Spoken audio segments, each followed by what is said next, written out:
Hi, Tyler Dierscher with the Illinois Chamber. We're at our Second Annual Cybersecurity Conference here in Glen Ellen, Illinois. And we're talking about the importance between public and private collaboration between an issue that is sweeping not just this nation but also the world.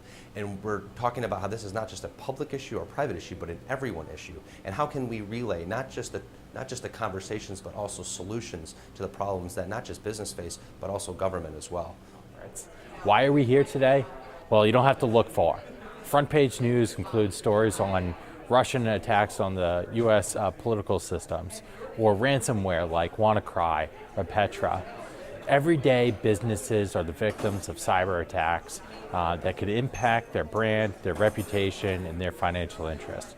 When we deal with cybersecurity at the state of Illinois, we have to remember we have got so many ancient systems that have got to be preserved for the sake of the public, along with incorporating the latest and greatest in technology, which is also what our residents want and deserve from its government.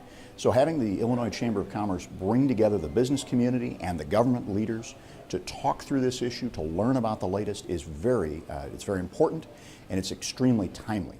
At a tactical level, it's all about cyber hygiene, making sure people are keeping up with all the day-to-day work and the tasks that are important in cyber.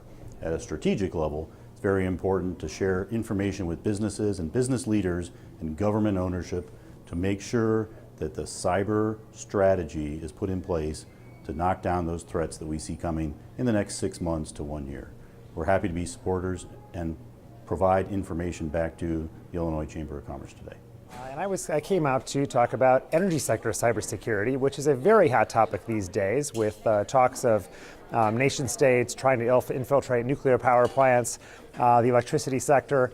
And one of the most important things for folks to know is that the electric sector takes the cybersecurity threats incredibly seriously.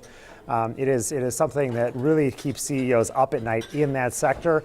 And my message would be that because of that, CEOs in other sectors of our economy don't need to keep themselves up at night thinking that the electric sector is going to go down, we are going to have blackouts for weeks or months or something like that. They take it very seriously. It's the only industry that is subject to mandatory cybersecurity standards that look at these issues and try to protect against these issues. We have to work together in this area. We're in it together, and we're not going to succeed unless we're working together.